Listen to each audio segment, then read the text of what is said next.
And we are live, everybody. Welcome. My name is Trent. This is Cory. This is w3Stream. Uh, we're streaming on w3Stream. Um, Cory, how you doing, man?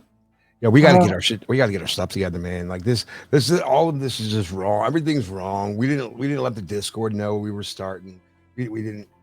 I yeah, don't know. well, And this is on me. I should be able to do this by now.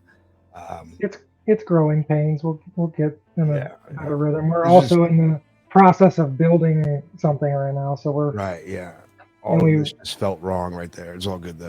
we Um, released the landing page today with some hiccups. So you know, yeah, it was killing me, yeah. But man. happy to be here. I think we're both a little tired, but A little uh, bit.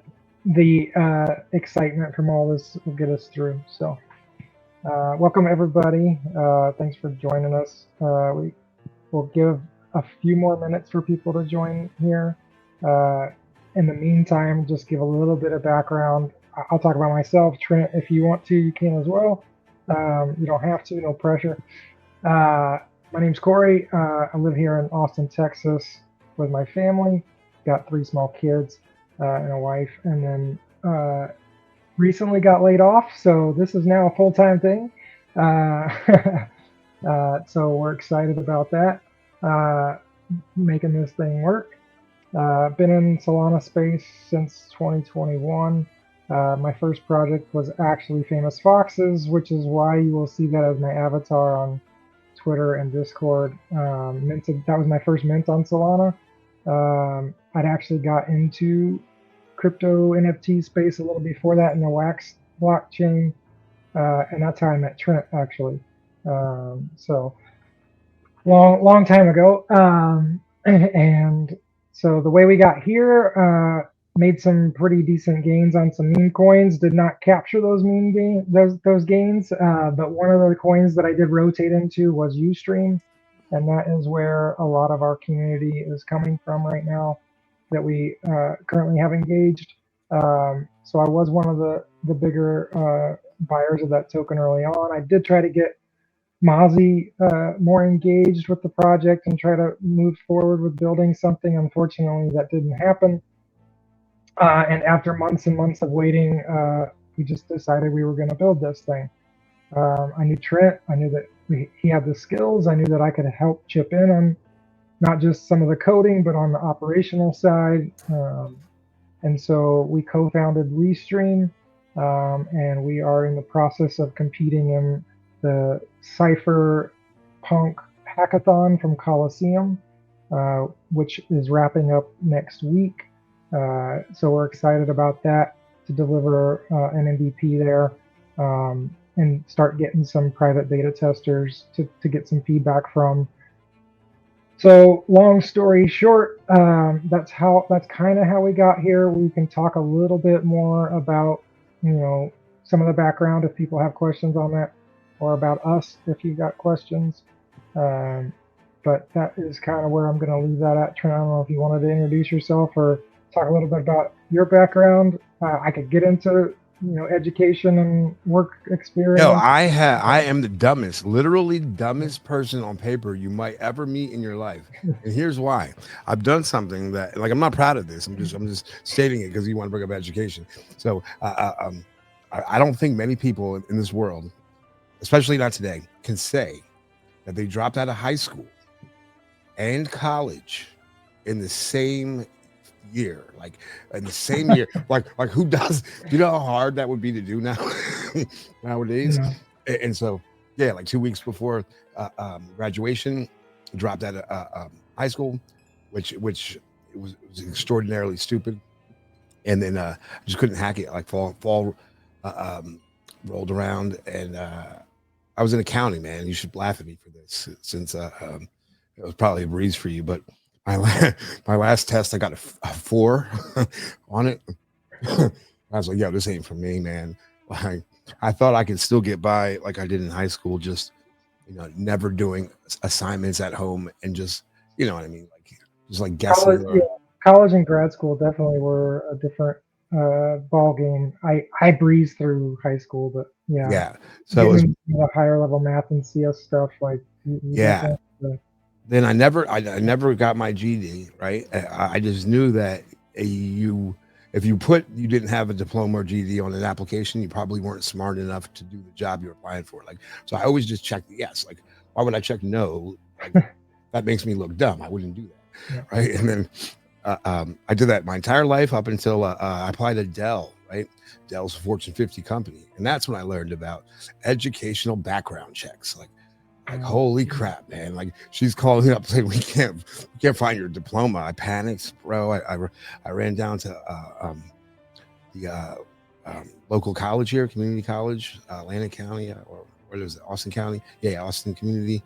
ACC, yeah. Scheduled the GED. Took it that weekend. Was taking my last test on Tuesday, and the lady calls from I guess like the onboarding or whatever, and that's when I told her, I'm like, oh no. So what I meant to say was that I don't have a diploma, I have a GED, and then I said where I was at, and she's like, oh okay. She's like, it doesn't even matter. It's not a requirement. Like unbelievably, it wasn't even a requirement. She just needs to check to see if I was being truthful. Yeah. and what I put, but I did get my GED then, and all that shit, man. It's I tell my kids, I'll tell anybody that education is the most important thing in this world, right? Like education, undoubtedly, and it sucks that it took me so long to realize that you know what I mean. Like I needed to learn some skills. We're on an ad break, so. Oh, are we? Yeah. All right, so people that subscribe, that's like 2 people. I don't know. We should say shit during this time, right? Give them secrets. Yeah. So makes them subscribing. That's funny.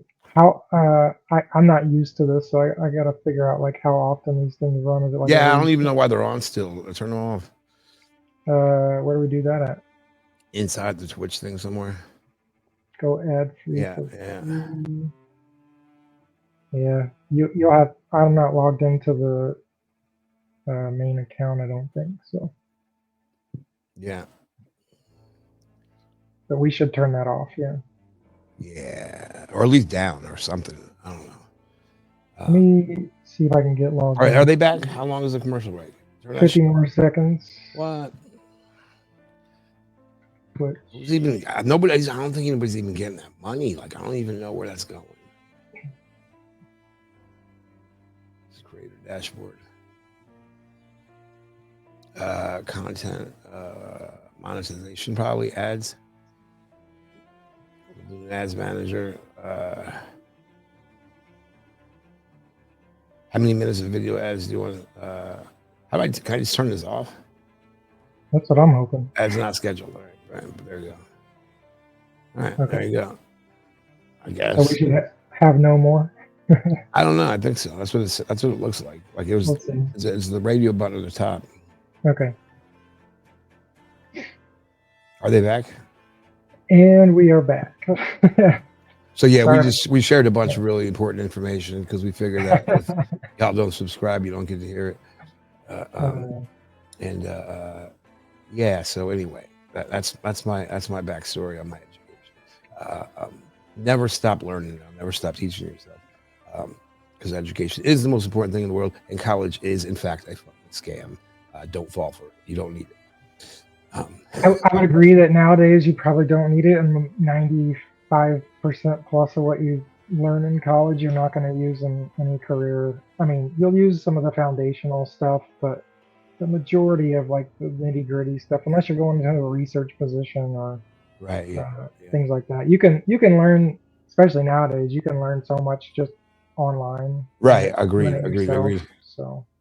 Agreed. All right, you go talk. I got to finish with this thing that I said I was going to finish, and now you've got me distracted, and I'm not finishing it. All right.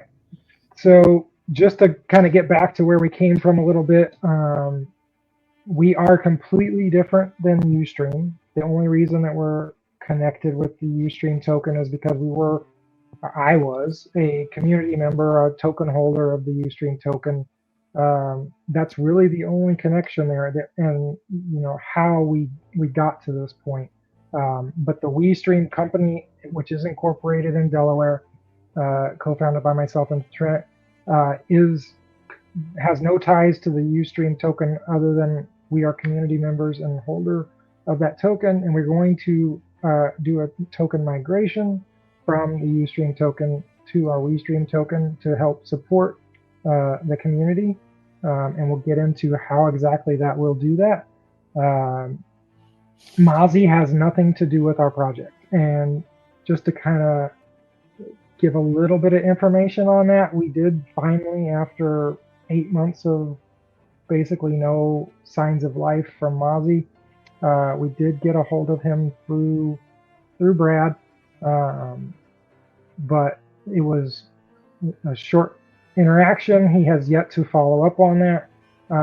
Basically, what's going to happen is we're offering him 2 options. One is to do nothing, to leave this alone, because he still does own almost, I think it's a little over 9% that we know of the w3Stream token, and not sure about his friend Matt that helped him set the token up. So we've asked, do nothing, or the second option is if you want to participate in the migration, you can. You have to disclose all your wallets, and there will be something that we will do with their participation that will make sure that we protect the community going forward. And that is that. He has not responded since Brad, asked him for another talk where I would be involved. And so at this point, I'm hoping that, he just does nothing and we can get past the migration and get past any connection to Mozzie or the w3Stream token. So to get into the token migration, what does it mean for the w3Stream community? And what does it mean for w3Stream as a company in a community going forward? So w3Stream was launched on Pump Fund. There's 1 billion tokens, like any Pump Fund token. So it's all distributed. It's either in an LP or somebody owns it. And there was a pretty substantial liquidity pool created on Meteora with funds that were borrowed, like I mentioned on the last stream. And those funds are locked up in a Meteora LP. That's the main reason why we're doing this migration. If this was a Pump Fund token that had like $4,000 or $5,000 market cap with no liquidity, like there would be no point in doing the migration. We would just launch our own token and move forward. There are some benefits to doing this migration for the project because there is a decent amount of liquidity locked up in those pools. Right now, the last time I looked, there's roughly $100,000 worth of liquidity, and that the liquidity depth is different than the market cap. Market cap generally is going to be 2x your liquidity. So that's the liquidity is what you could actually pull out. Now we're never going to be able to pull out 100% of that liquidity because we don't own 100% of the tokens. And so what will happen in the migration, I'll kind of walk through this. And we are building a tool to help with this migration because it's something that we need. And it's something that going forward we'll be able to offer as a service to other projects where if they're in a similar situation where either, the project runner has kind of abandoned the project or they're just not managing it properly and some big holders or, community as a group wants to move on from the control, they can do that. The other situation might be where you launched on Pump Fund or some other platform where you're just getting a fraction of the fees, but you want to take control of that liquidity where you will be getting the fees from the trading on it, and going forward you'll be able to control, and you could also maybe even capture some of the dead tokens that are from people who aren't really engaged into the ecosystem anymore. So there are some advantages there from a community standpoint and from the project standpoint. So how will this work? There are multiple steps to this process, but first we will create our token. It will be created as a token 2022 protocol token. There will be no swap fees involved with it. So it will act just like a SPL. It's just there are advantages of having a token 2022 protocol where the metadata is on chain. We're not having to store it somewhere else. And so it'll be token 2022. It will have the exact same supply as a pump fund token. So there'll be 1 billion tokens at creation. The mint will be locked. We won't be able to mint any more tokens going forward. And all the necessary like safety things for the community will be put in place, so that it acts just like any pump fund token that would be minted. What will happen is once we mint those tokens, we will announce some kind of a window for when the migration window will open, and a time span that migration window will be open. So it'll be either 3 or 5 days that we'll do. I had originally planned on doing like 2 weeks, but that's just too long. And we need this to move a little bit faster. We don't want you guys waiting super long time for this to finalize. And we want to move on to the w3Stream token, where the volume being traded on the token is being captured by the project and benefiting the community as a whole. So we will create the token. We'll set up this migration project. We'll have a website where everybody can see, what the times are for when the migration will happen. You'll be able to click into that project. You'll be able to click a migrate button. It will allow you to enter an amount that you want to migrate. You'll be able to do this as many times as you want. So if you want to test it out with 1 token the first time, just to make sure that you get back 1 token, then you can do that, and then you can do multiple transactions. So speaking of what you send and what you get back, so this will be a 1-to-1 swap, and because the supply is the same, the value that you have in w3Stream is going to be the value that you have in w3Stream, at least at the time that the token is migrated. So we'll get a little bit more into the details there, the mechanics of how it works, but what we're attempting to do is that if you have $1,000 worth of w3Stream, when you migrate, you have $1,000 worth of w3Stream. Okay, so you will come into the project. You can click migrate, and let me back up one step. You will need to own w3Stream in order to participate in the migration. We will take a snapshot. We will not announce when that snapshot is going to be. We'll probably give you like a, hey, it's going to be next week sometime when we do announce it, but we will not give an exact time of when that snapshot will be.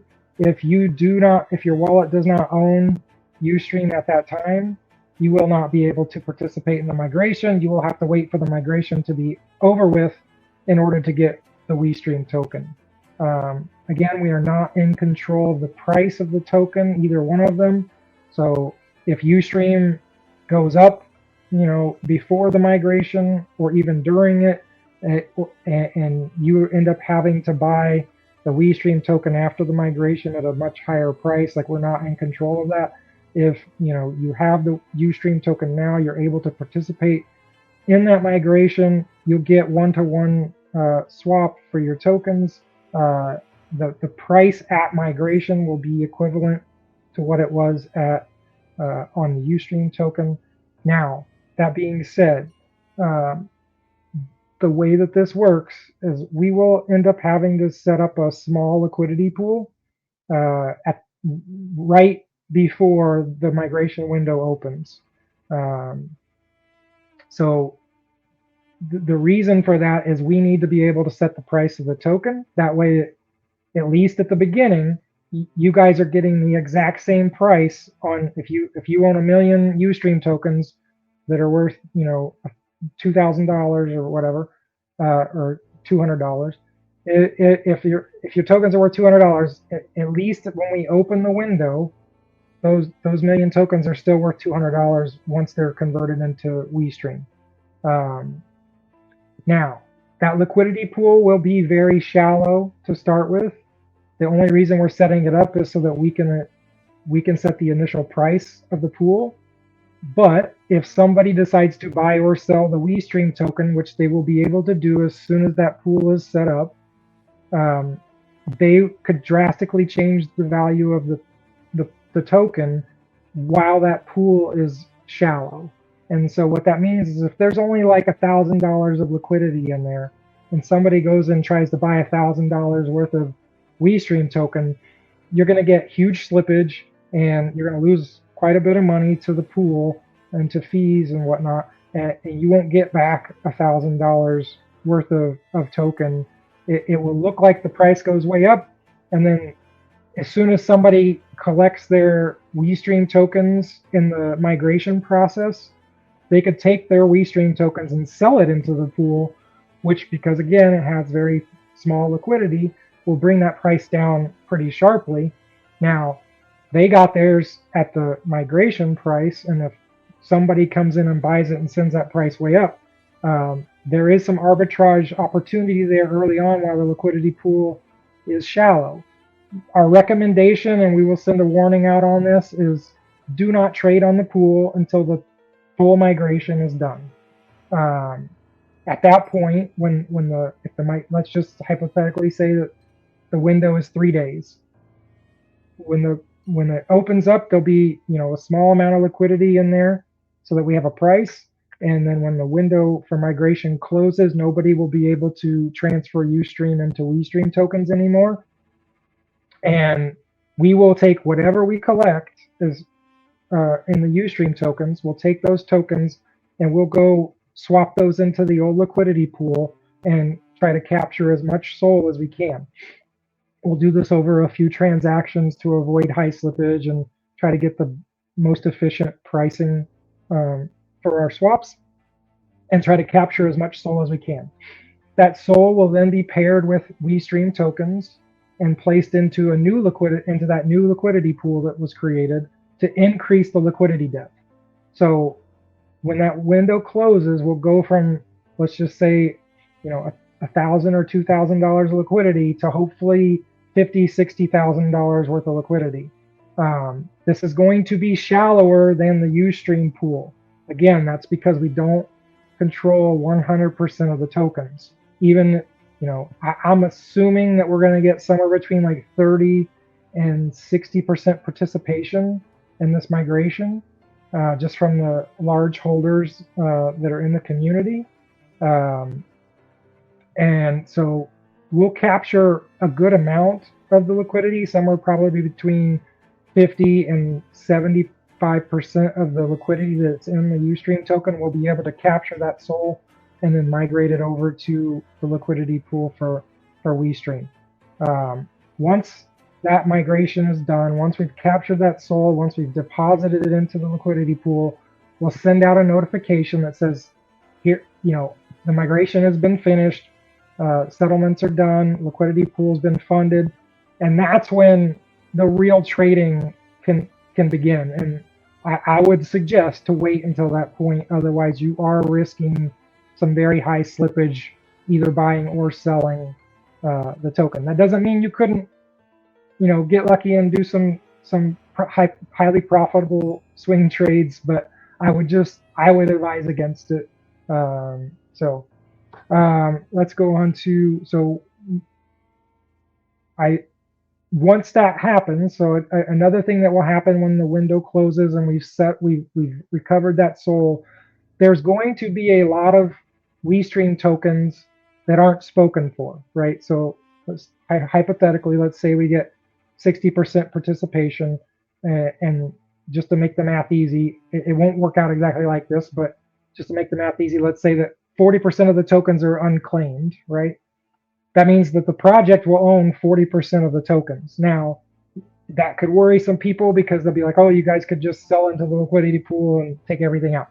So those tokens will be locked up for at least 30 days. And then even after that, only a portion of those tokens are going to be available for us to be used for marketing, for airdrop, or other things. The majority of those tokens that we collect, we locked up and invested out into a longer time period. We'll be very transparent about how that works. But just from a tool, the contract, we will lock those tokens. And Trent, you got some feedback happening. Oh shit, you're hearing? Oh shit, yeah, my bad. Hey, I was about to say I got to restart. I'll be back. Okay. So once we have all those tokens, we will those will be locked up for at least 30 days inside of the tool that we've created for the migration. And once that 30 days passes, we'll be able to claim all those tokens out of there, and we will lock up the majority of those into another vehicle that will vest out. Over time, we'll probably build out, and we might even build this out in those 30 days. We'll build a vesting tool, I think. But there are other services out there that allow vesting over time. I mean, w3Stream even used it early on, where some of the tokens were locked up for like 3 months or something. So, and all right, sorry, I was not reading. Are you talking about the audio is bad now, or the audio was bad when we were getting the feedback from Trent's stuff when he jumped on? Okay, all right. So, and I apologize. I'm not used to streaming, so I'm not used to reading comments. So I will take questions once I've kind of walked through this, and I'll try to answer some questions there. So again, once the window closes, we'll capture that SOL. The remaining tokens, the project will control a very large amount of tokens. This is great for the project. It will, if we get any kind of hype afterwards, once we're on the w3Stream token, all that volume that's happening on that token, we're collecting 100% of those fees, and all those fees go into a flywheel of funding development, helping us do marketing, hire people.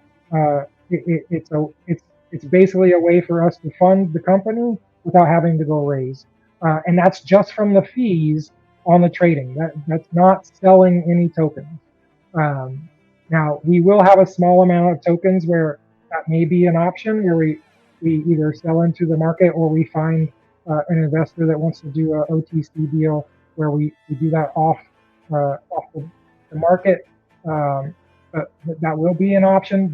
There will be a small portion, about 10% of the token that we collect will be allocated to the team. We'll be very transparent about team allocations, and they will have vesting periods as well, so that those can't be dumped immediately or anytime soon. Then we will also have, just a larger portion of tokens that we can decide what to do with later. There may be marketing things where we go out to try to do community engagements. If you've been in Solana for a while, you've seen airdrop campaigns, or you've seen other campaigns where projects have tried to bring in communities. So we'll discuss what our options are once this is all passed, but we will have a lot of options with the amount of tokens that we'll control for how we use those tokens going forward. The biggest thing, though, is just supply control. 100% of the tokens will not be out there on the market from day one. So that should help if we can get some momentum going. Especially, we do well in this hackathon. We don't have to win it, but if we win the hackathon, or we get any notoriety there, that could be very good for the token price, and see some real nice gains for everybody going forward.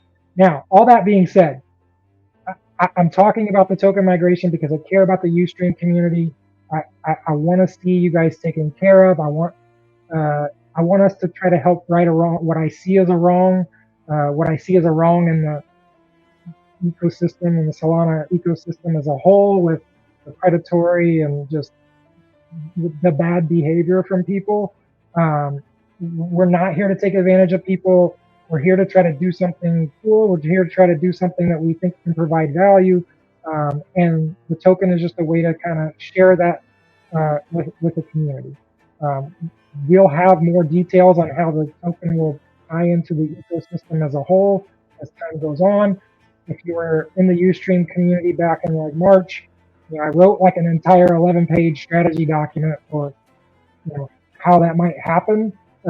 It's not going to be exactly what that was, but there are definitely ways of incorporating a token into a Web2 ecosystem where it accentuates, it enhances the experience of users, but it's not required from the majority of the community. So we're still focused on normal Web2 audiences and that addressable market. But we definitely are going to be incorporating crypto and Web3 into the ecosystem because that is the future, in my opinion. And we definitely need to find ways of bringing that in and adding value to what we're doing. So let me get this window where I can actually see the comment. Sorry. All right. And let me see, anything I'm missing here. Again, just in case you missed it, when we do the migration, as long as you're in the snapshot, you will be able to swap your w3Stream tokens for w3Stream tokens at a 1-to-1 ratio. The price when we open the migration window is going to be exactly the same price as what the w3Stream token is when that's open. So we're doing our best to make sure that whatever value you have in w3Stream at the time that the migration starts is the value that you'll get back in w3Stream tokens, outside of any volatility of actual trading and market behaviors. We can't control the market, but we can control where we start from. So once the migration is done, the project will own a very large percentage of the tokens. Those will be locked up for at least 30 days. And then even after that 30 days, the majority of those tokens that we control will be put into vesting vehicles that will go over a long period of time to make sure that we're, being very responsible with the supply that's on the market and, how that comes out and affects overall liquidity and stuff. The one thing I did forget to mention, as we collect those fees from the trading volume, we will be taking a portion of the fees collected and increasing the liquidity depth in the pool to make it healthier, to reduce the amount of price elasticity. So we want this to be a very healthy product. We want the coin to be healthy going forward. So we will be adding to that liquidity over time. Okay. And let's see.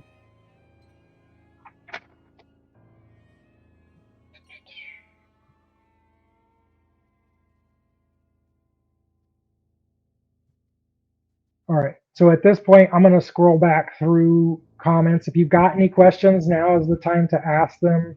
If you've got questions on the token migration, and I will do my best to answer as many of these as I can before Trent comes back. Let's see.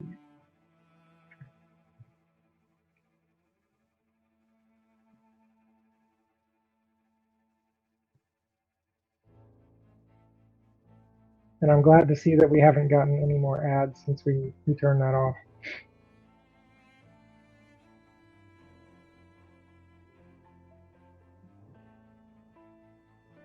Okay, so the first question, snapshot, and you can only migrate the snapshot amount? No. As long as you're in the snapshot, if you owned, at this point, I think we're going to make it 1,000 w3Stream tokens just to avoid, fraction accounts. That's a pretty small amount of w3Stream, but as long as you are in the snapshot with your wallet, you will be able to buy more w3Stream up until the end of the migration window. You will be able to migrate as much w3Stream as you want, no matter how many tokens you owned when the snapshot was taken. So hopefully that makes that clear. You are not locked into an amount that you owned at the snapshot, but in order to participate, you have to own w3Stream at the snapshot. You can buy more and you can migrate more. You can't own 0 and then go buy it and try to migrate it. So, someone who Yeah, doesn't. listen, I'm kind of over your like non-winning. And yes, we do have to win the hackathon. That's you play to win the game. Hey, We are playing to win. We'll let me get through some more of these questions. Go. So, what are the pros and cons of buying Ustream now versus waiting to purchase WeStream? So, Expensive. again, we don't control the price of the token, and as time goes on, more and more information is going to be released. We'll show more of what we're building. We'll talk more about what we're building. We'll bring more people into the community. So we don't control the price. Could it go up? Could it go down? It could do both. What's it probably going to do? Like, we're not giving you financial advice, but what's it probably going to do? I mean, we're at a 200,000 market cap. We have a very small community. Chances are, with what we're building and who's involved. Again, Brad Hunstable is on our advisory board. He was on the first stream in the comments if you guys were here then. So I would expect now is the best price you're going to see. That doesn't mean that some large holder doesn't like what's happening here and doesn't want to participate in this and sells their bag. That could happen. But if you're waiting until the migration is done to buy WeStream, we're going to have the hackathon ended by then. There's going to be other developments that could happen between now and then. So that's your decision to make. And the pro of waiting, there is. I don't really know of a pro.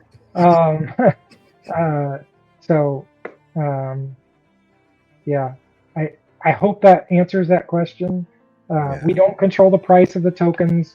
We're just controlling what we can do as far as building this company and the product that we're trying to put together. And the token will do what the token does. So, when will we be able to migrate Ustream tokens? We haven't set a date yet. We're still finalizing. We had to rework the workflow a little bit for the token migration contracts. So we've got our blockchain dev, lead blockchain dev, working on that now.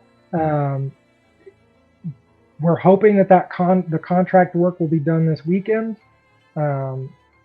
As far as timing for a migration, it's going to be in November. I can't say when in November because I don't know exactly at this point. But it will. The actual migration will not be in October. There might be a snapshot in October.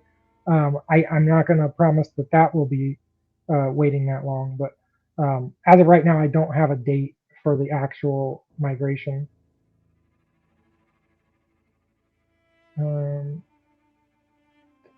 The con, and then also the con of Ustream after the migration, you guys, Ustream will be on its own. We will not be supporting Ustream once the migration is done.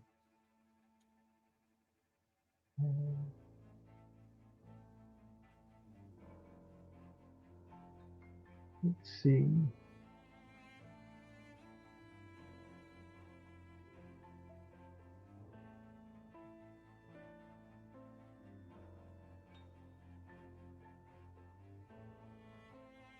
Somebody's asking about the total amount locked. I'm not sure I understand that question. I feel like you said something like those coins are locked for 30 days, et cetera, et cetera. Got it. Okay. So when we do the migration, everybody will send their Ustream tokens in. We'll send out WeStream tokens back to them. Okay. To start with, all the WeStream tokens will be in a vault. Okay. And that's where we'll be sending tokens from when you send in your WeStream tokens.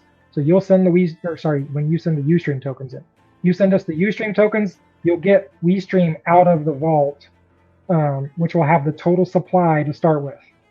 Now, at the end of the window, if we've collected, let's just say 500 million Ustream tokens, that means 500 million w3Stream tokens have left the vault, and there's 500 million w3Stream tokens still sitting in that vault. Those remaining tokens will be locked up for at least 30 days, and then after that 30 days, we'll use some other vesting vehicles to lock a majority of those up over a longer period of time. But the platform we're building will have a built-in locking function to where if another project were to come in and use this tool, they couldn't just get those tokens immediately. They're going to be locked up for a certain amount of time, so that they can't. We can try as much as possible to avoid bad actors just running one of these migration projects.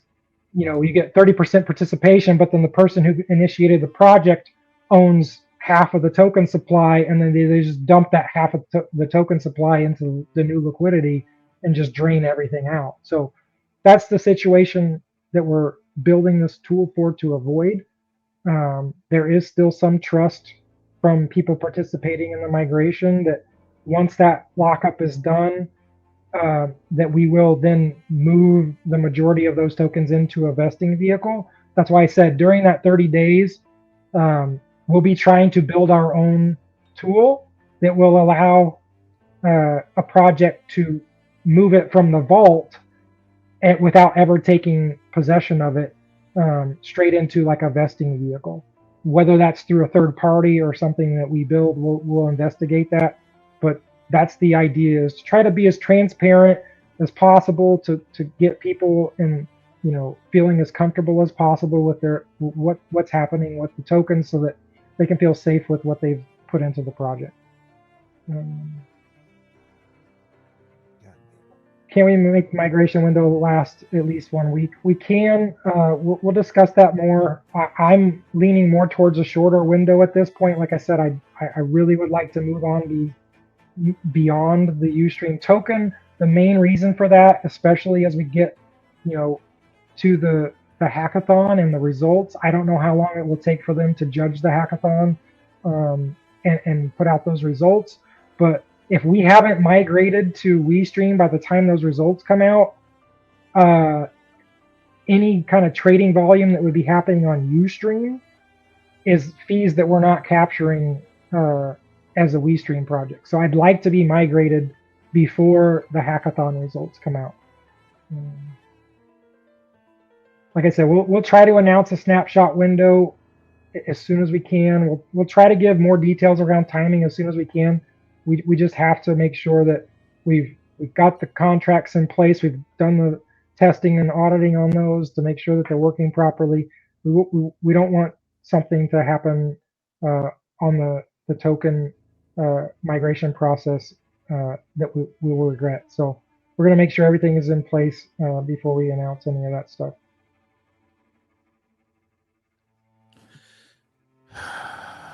Yes, we'll take a current snapshot of the token holders. You will only be able to participate in the migration if you're in that snapshot.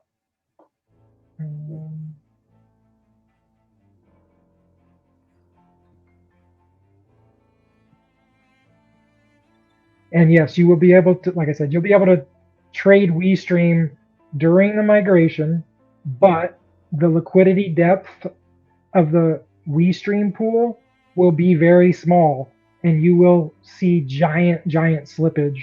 So you will be doing that at your own risk. We will put out warnings, and we will not be compensating. Like if somebody were to claim to migrate their w3Stream tokens really early in the window and then sell it into that pool and only get hypothetically like half of the value back because of high slippage, like that's on you. We're not responsible for that.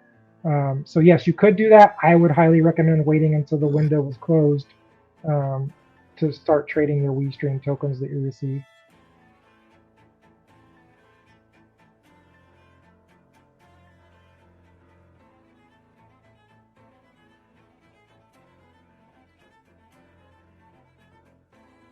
Somebody's suggesting that we post from the w3Stream X account. I mean, Brad has nothing to do with the w3Stream token, and he has nothing to do with the w3Stream token. He had nothing to do with w3Stream. Mozzie had him on w3Stream and borrowed money from Brad for the liquidity. And that's really all Brad was involved with. He was excited that, Mozzie was saying that he was going to build something, and he ghosted Brad just like he ghosted all of us. So Brad has nothing to do with w3Stream, the token. So I'm not expecting him to do comms on this. He's also not on the team for w3Stream. He's an advisor. He's on the advisory board. He is involved with, helping us with strategy and giving us advice. And, he may or may not at some point, be a part of the w3Stream team. But at this point, like he's going to support us, and you've seen it already. He's sent out many tweets supporting us, and fully expect him to continue doing so. So, we'll say something from the w3Stream account about the migration process. We'll put out a formal, how it's going to work, so that people can read through that. And I'm sure he'll, retweet it or whatever. So, participating in the snapshot, you just have to own 1,000 w3Stream tokens. If your wallet is holding w3Stream tokens, you'll be in the snapshot. You don't have to do anything. You just have to own the tokens.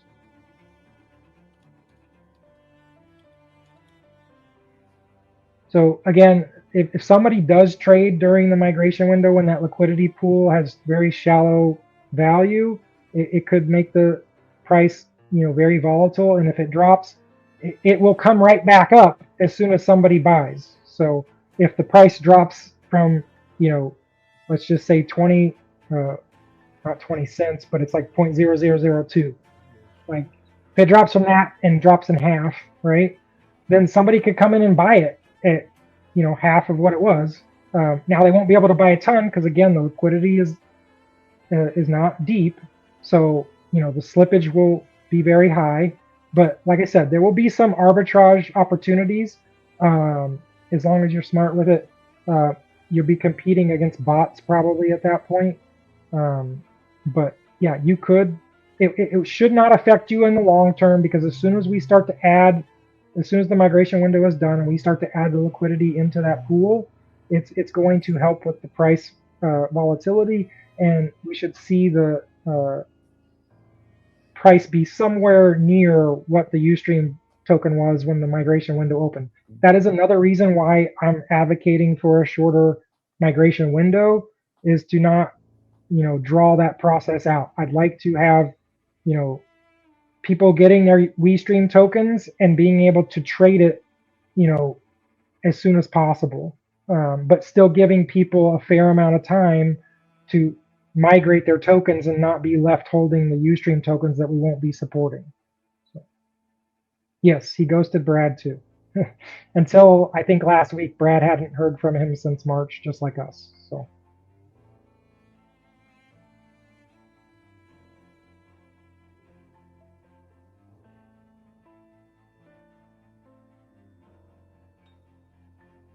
So the price of the w3Stream token is just set on the liquidity pool. It has nothing to do with the actual swap that's involved in the migration. You send us 1,000 tokens, you get back 1,000 tokens.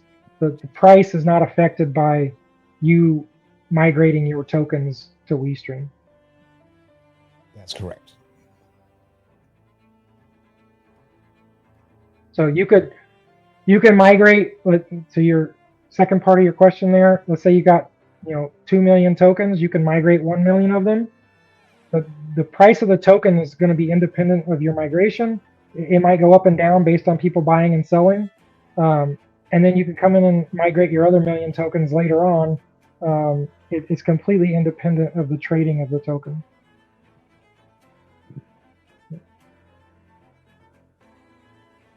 Nope. Yeah, it's not dependent on the w3Stream value. The only thing that is tied to the w3Stream value is when we create that liquidity pool right before the window opens, we're going to set the price of the w3Stream token identical to whatever w3Stream is at that time.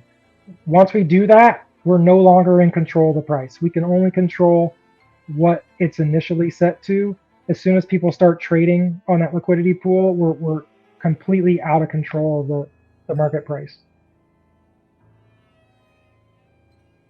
Well, that's a good segue into Trent talking.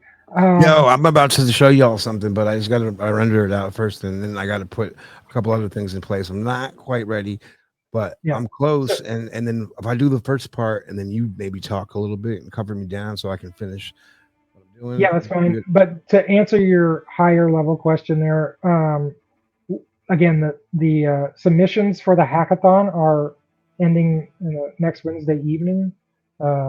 So we have to be done with whatever we're doing before then. So, and hopefully way before that, because we have to. Yeah, it's gonna be a long weekend. Presentation videos. So, I mean, we're close to an MVP. Yeah. I mean, we technically do have an MVP, and we have pieces of a better MVP. And this weekend is going to be a grind, but I'm going to get it done. And there's a much bigger vision for this. I think crazy. It's sick. beyond what any of you probably can imagine.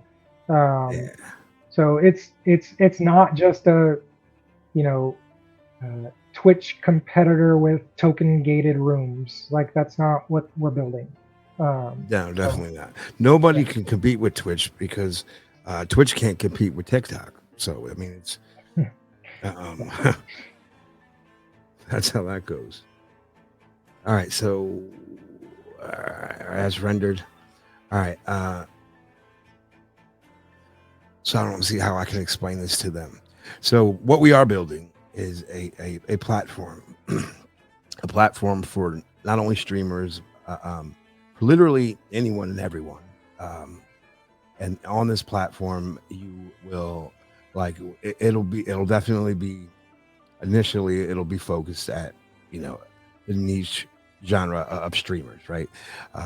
And so what do streamers have and need? They have add-ons, they have overlays, that kind of stuff. So you'll probably see a lot of that, but that's just the the first layer of things.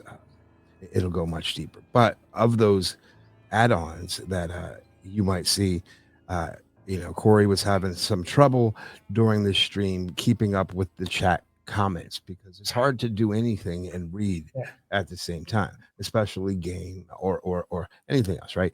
And there exists now a chat text-to-speech add-on that you can have a monotone voice read you out your chat comments very poorly and very boring, and not fun at all. And we could do so much better than that nowadays. And so I built so and it's funny because I never intended for this to actually go where it was going. I just knew that I was going to need it when I started streaming regularly again, and that I didn't want to use the existing option, and that I wanted to have this other option for myself. And so they say that some of the best innovations or inventions are born out of necessity, right? Or they're built by people who are actually going to use them for themselves. You know what I mean? That's what I have here. I'm going to show you so what this is designed to do is allow you as the viewer to communicate your comments to the streamer in a pretty novel way. All right, so check this out. I'm going to load up the video, and I'm just going to play it right through StreamYard. So give me a second. And this will probably be the last time we use StreamYard. Fingers crossed, yeah. Yeah. Say goodnight.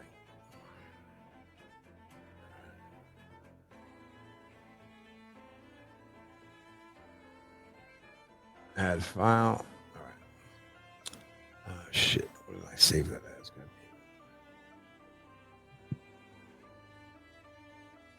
It is called default one. Right. Let me just watch this really quick, make sure that this is the right one, because this can go disastrously wrong. For those of you that don't know, he's probably got 80 different versions of these things. So Yeah, you know, like there, I definitely, and some of y'all have even seen some of them. It's a lot of fun. Like you'll see, it's a lot of fun, and like my sense of humor isn't always welcomed or appreciated in all circles, but it's nevertheless it's funny. Like I'm telling bad jokes over here, but you know, let's see. All right, yeah, this is it. Let me see it. Yeah, all right, here we go. All right, so check this out. This is just a little promo video that I put together. This probably won't air public, right? So I'm just letting y'all know that now because I am working on a public one, and I will show you that one next. That's what I'm trying to put together because it makes a little more sense as to where you would actually see it. This one is just for fun. All right, so here we go. Let me turn the music off. And I will hit the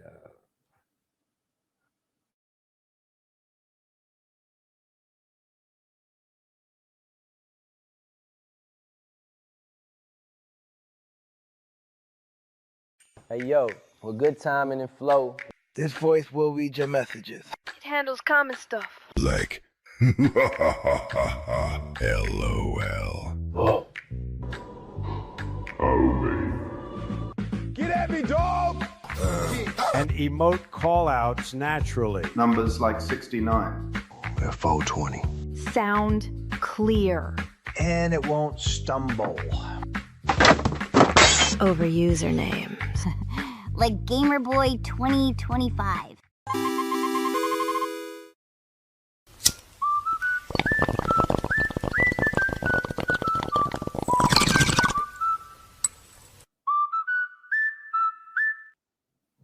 So I don't know how that happens. That is not the right one right there, and that's funny, right? Because like you're in a bong, and that's funny, right? That's funny. So let me find the one that y'all need to be watching. Jesus, man. At least I caught it, right? If I would have got up and went somewhere, we'd have been in trouble. I think that was on purpose. Yeah, I mean, it's arguably that part's actually hilarious. Also, hold on a second.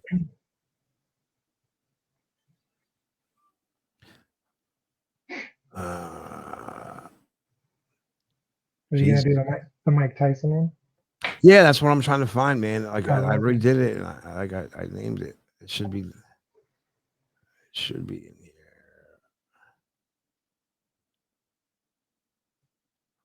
Like for some reason now, I'm not finding that screen that you guys just saw. It's an animated version, but it's the marketplace or the page where you would go. That exists. Yeah. So that actually exists. That's what it'll look like. I mean, if this stream were a little bit later, like y'all would be using it right now. They just won't be animated in that screen. They'd be animated when you're using them in the chat. Not. I was just trying to make that clear. Like. Yeah. I don't know what the fuck let me see. I can't remember what I named it.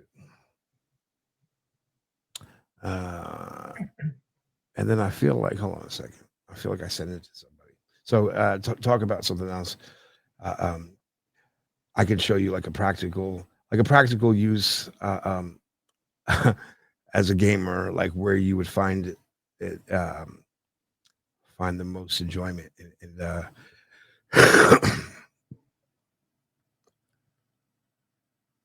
I mean, to your point, that could be used as a bot that is monitoring the chat throughout the stream. It is. It's triggered with an exclamation command, like you would and I show that in the thing. I just need to fucking and bringing up questions later on. It could be used as a co-host. Yeah, we could have an AI agent that is tied into that, where they're just feeding each other basically, and so it could be used that way. From a gamer's perspective, if they're playing and they're not able to see the comments, like they can at least get feedback from people as they're playing. There's more. The other one that I thought was the most interesting, at least out of the stuff that we've kind of bounced around was the kind of like a Mad Lib or a Mad Vid kind of thing where people would compete in a little contest where you would, give them a short form of like, give me, like the adverbs, nouns, adjectives, and a situation. And people would just give you random words and then it would go generate like a whole scene of, 3D characters kind of interacting with each other. I think And they have to watch it all over again. That's all right. vote on who was funny. So Yeah, I think you have to watch it again and over again, but it's whatever. I don't care. This is just a text to speech feature. Yeah, this is like an adult. This is like so not what we're Yeah, doing. this is not the It's like- main thing that we're building. Yeah. This goes inside of the main thing, and it was something that I was already building before I started on w3Stream, and it just so happens to fit in perfectly. Why is this taking so long? Yeah, at least initially, this is going to be a Twitch extension. We'll work to bring it in-house, like on our own platform. All right, here we go. Hi, kids. Hey, yo, with good timing and flow. This voice will read your messages. It handles common stuff. Like moi. LOL.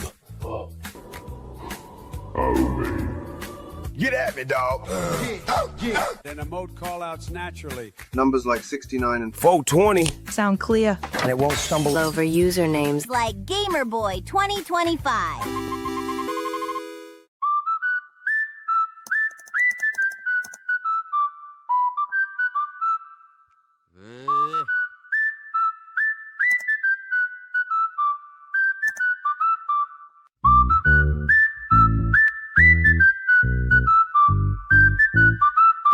White boy, come here and tell me that if I you in your punk white boy, you can't touch me, you're not man enough. I eat alive, you come and say in my face, everybody. You come on, you're scared coward. You're not man enough to with me. You can't last 2 minutes in my world. Look at you scared now, scared like a little white scared of the real man. I'll till you love me. Yeah, and then it goes out with so here, let me work on really quickly the So just to, what you would do is you pick one of those characters, you'd be in your Twitch stream in the chat room, and you would type that little exclamation point with say and whatever you wanted to say, and then your character would be animated and with the text to speech, so there will be audio and a little bit of animation, and then the streamer would be able to hear that comment instead of having to scroll back through and find the text. So all right, let me just hurry this up. and plus it just adds a little bit of entertainment value to the people watching this stream as well. So because it's hard for in some streams where the comments are just flying by, like it's hard to follow a conversation. So Yeah, and if you go to, I think I posted them on my YouTube. I can grab them real quick. So I grabbed. I did do a couple of like what he was saying with the somebody's asking about copyright issues or like. No, bro. Yo, it's blockchain. So like there is no such thing as that, bro. It's decentralized. Like, what are you gonna do? It's one of those we're gonna ask for forgiveness. Asking for No. Yeah, it's parody, it's parody, and if you notice that, like, I didn't use any actual like the names of the characters weren't like their names. Like for example, like there was one that sounded like DMX up there, but it wasn't DMX. It said Earl, right? Like, so who's Earl? Like, well, that's his real name in real life, which you certainly can't trademark or copyright. Well, I mean, the other argument is there's lots of impersonators. So yeah, it's parody, so it's very well protected in the U.S. Like we're allowed to do parody. Saturday Night Live does this shit all the time, right? That's what our friend said about it. Like if you're a celebrity, this is just part of the deal, bro. Like, you know what I mean? Like people are gonna impersonate you. Congratulations for being famous, right? So we don't know to answer that question. What's going to happen with it? And the worst case is you get a you get a takedown notice, and so you take it down. It's like so silly. But the other thing to that is, if we get to that point where we're getting takedown notices, chances are we've made it pretty big at that point. So way to the bank. That will be a good problem to have. So.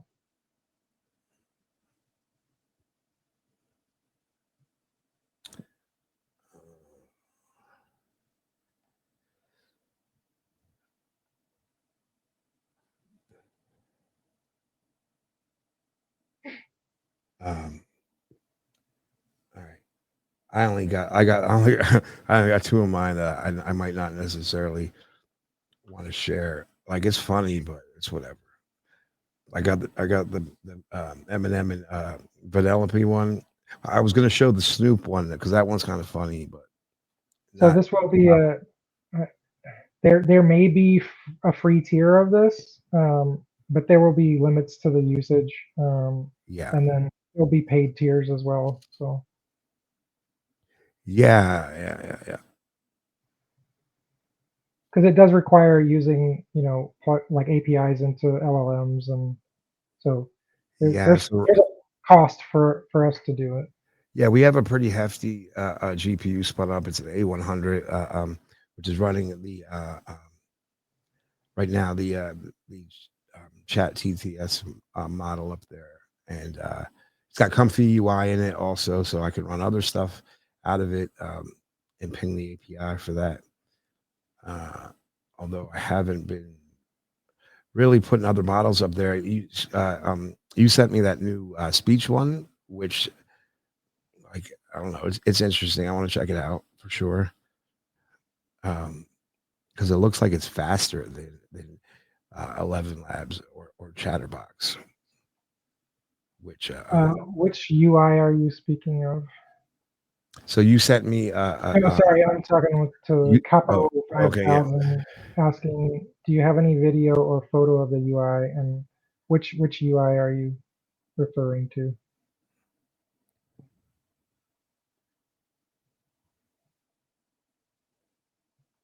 All right, I don't got it for you. I'm just gonna find this. Oh, okay, the actual platform. I don't know if we're ready to share the dashboard and the rooms yet. Yeah, not quite yet, but I mean, yeah, it exists. I don't think that we should show it yet, though. Yeah, because first impressions go like they're huge, right? And you only get one shot at them. And I've learned that if I show something too early, like you can never get that impress factor back. It's kind of like when you're gonna have a kid, and my wife's thing was she would never tell anybody the baby name before the baby was born, because then she would end up hating that name and changing the name. So all right, I just got to export some footage here and then just drop some yeah, so again, baby AMs, there may be a free tier to that chat box service. Yeah, no, there will be. And that speaking of that LLM that you sent me, that you got to check it out, because they were just talking about copyright. Like, that thing is loaded already with just exactly what I thought it would be. It's every celebrity voice that you could think of loaded in there. But the cloning of the voices, and I today I realized I need to train a model to create the characters consistently in like the 3D, like kind of like game asset caricature style that they are, because they're not all the same. Like they're like little variances, just because I'm either using not Veo, Nano Banana, or GPT-5 to do it. And between the two of them, like they're pretty similar, but they're not the same at all. I get different results, and it would behoove us to have a model that you can just give a picture of anything to, like if any humanoid character, and it generate like that game asset that's in the same style every time. You know what I mean? So like they look like they all belong in the same universe or whatever. Yeah, exactly. Let's see a couple questions here. What functionality or product we have copyrights to or trademark represent in order to avoid copycats? I mean, anybody can develop this technology. The question is will So they, how they, long will it take them? And I mean, yeah, I mean, I can answer to that. I mean, largely the what is going to set us apart and make us different from anybody else is the tech stack, and it's not going to be necessarily, it's not going to be a secret, but it's not going to be something either that's very common. right. It uses a few like bleeding edge tech, and y'all will see how like we're not going to be worried about competitors at all, and you'll see why. And I think another point to that too is if one of the big boys does come and try to copy it, like again, that is validating what we built. We'll be in a good position at that point if somebody's doing that. So Yeah. And then how will w3Stream coin be integrated in the platform? Again, we'll get more into details of the ecosystem and how the coin ties into it. This is first and foremost a Web2 platform. Any user will be able to use, normal payment methods, whether that's credit card or whatever, to pay for things.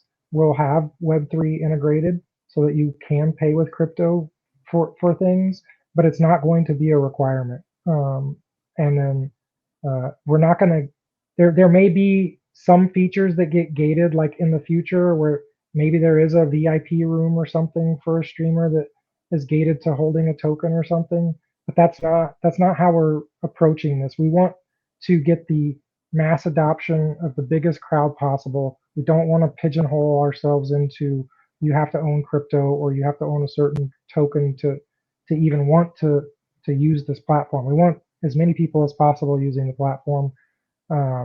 We will find ways to integrate the token into the ecosystem so that it incentivizes holding the token. And we'll find ways of rewarding the people who are doing that. So, but we don't have details on that right now. So. Dude, what are you talking about?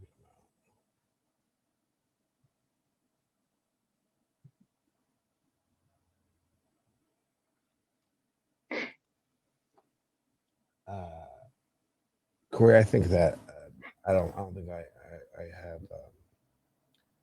I actually do have anything. I mean, I do, but I don't feel like. Yeah, I think Brad is going to help us as much as he can. Like I said, he's already been highly engaged. He's super excited about what we're doing.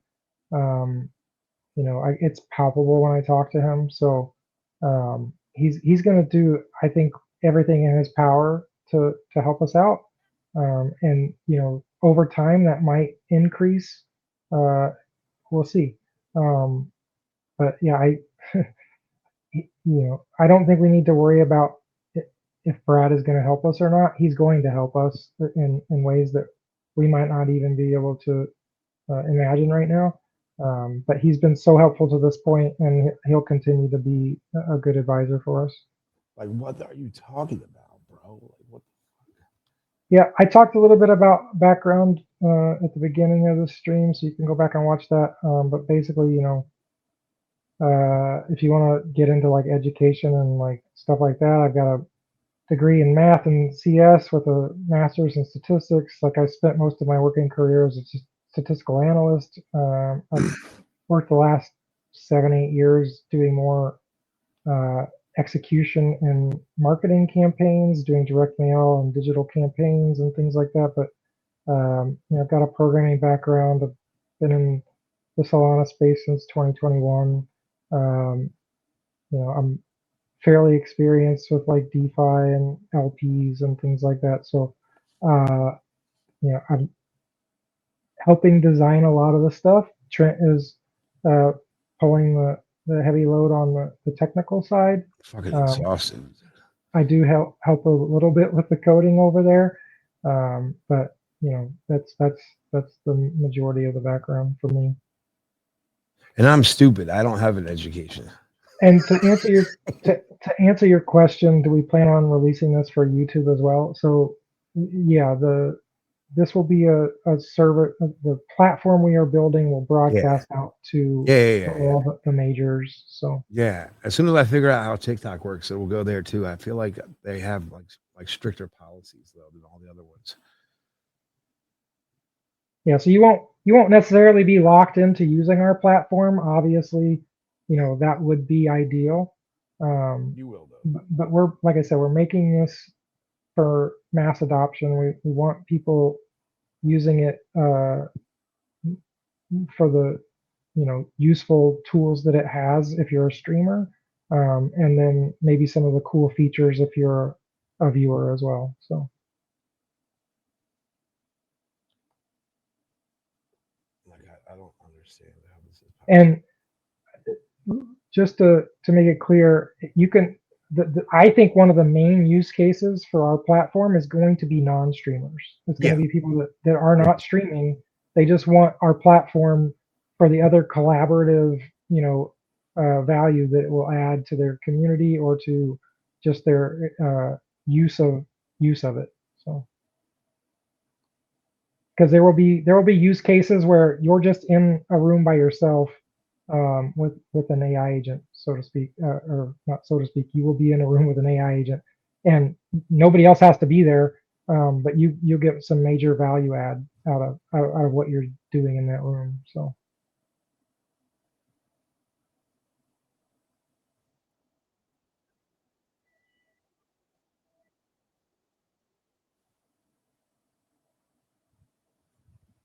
Because I think one of the things Trent and I have talked about quite a bit is I'd say over half the time, maybe even like 80% of the time, him and I have chatted in video like this. Like we're not streaming. We're just using a platform to talk to each other and see each other's faces and share screen and stuff like that. So I think there's a big, powerful value in being able to have a collaborative space where you can integrate some very useful tools. And I think AI is, you know, a big player over the next coming years. Of can we bring in tools where your community can use it together and not just, well, I can go talk to ChatGPT and you can go talk to ChatGPT, and then we can bring those things together from separate places. Instead of doing that, like, can we do it in the same place? So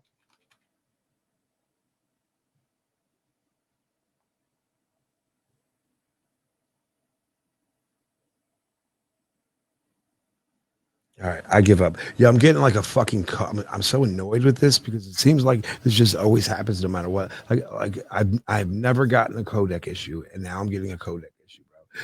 It's like I swear I feel like I'm living in my own crazy like Fight Club where you know when I don't sleep, I but we're almost at the top of the hour. Trent Durden goes out and fucking sabotages me, dude. We have been on for almost an hour. It's good. Minutes, so. I will be streaming depth stuff here soon, ladies and gentlemen.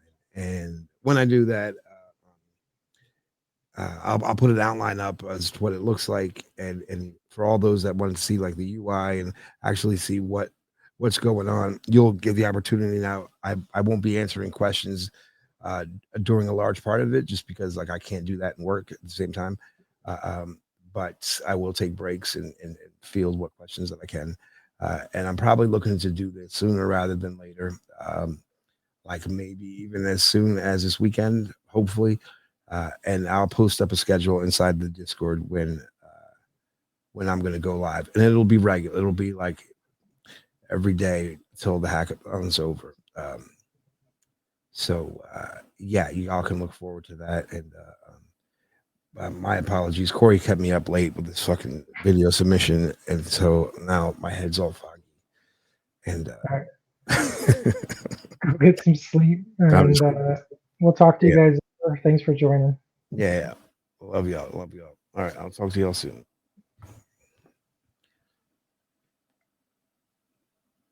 And I gotta edit it, I think, right?